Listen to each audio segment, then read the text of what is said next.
After you bring your data into PowerPivot, you can manage the data within both the PowerPivot datasheet and also within your pivot tables. In this movie, I will show you how to work with PowerPivot columns of data. So to display the data that I have in this worksheet, I'll click the PowerPivot tab and then open the PowerPivot window by clicking the PowerPivot window button in the Launch section of this tab on the ribbon. And when I do, my data appears in PowerPivot. And to indicate how much data we're working with, at the bottom left corner, you can see that we are currently looking at row 1 of 964,260.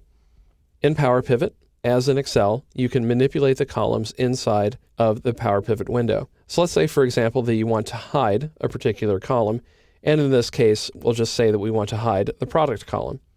To do that, you can right-click the column header, and then click Hide Columns, and then select whether you want to hide the column from the PowerPivot window and the pivot table, just from the pivot tables, or just from PowerPivot. In this case, I just want to hide it from PowerPivot, but I want to leave the column available for my pivot tables.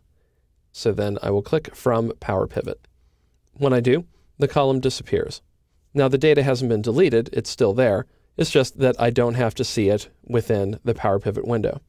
If I want to bring it back, I can right-click any column header, click Unhide Columns to display the Hide and Unhide Columns dialog box, and then scroll down, and I see that the product table isn't checked in the In PowerPivot window column, so I can check the box to bring it back and click OK.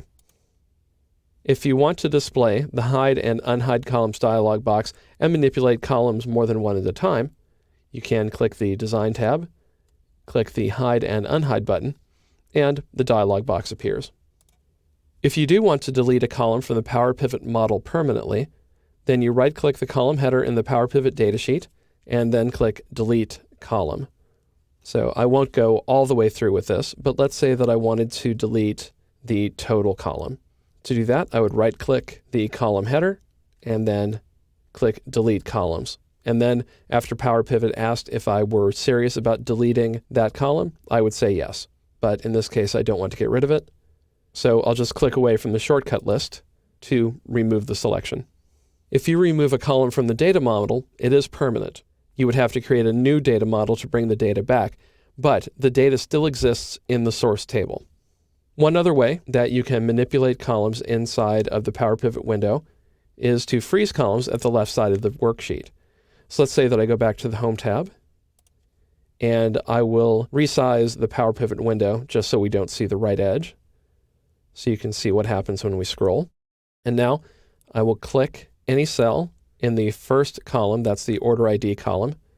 Then I'll click the Freeze buttons down arrow on the Home tab of the PowerPivot window, and then click Freeze. When I do, you see this thin black line appear. That's because the Order ID column is now frozen to the left side, and it won't disappear when I scroll past. So if I scroll to the right to display the hidden rows at the right edge of the sheet, then you see that the Order ID column stays regardless of how far to the right I scroll. Now, if I click the Freeze buttons down arrow again and click Unfreeze, then Excel removes the selection. You won't need to use every column of data you bring into PowerPivot, so you can either delete the columns you don't want, or, if you think they might be useful in the future, hide them from the datasheet or the pivot table. Any of these actions reduces crowding within PowerPivot, making it easier to understand your data at a glance.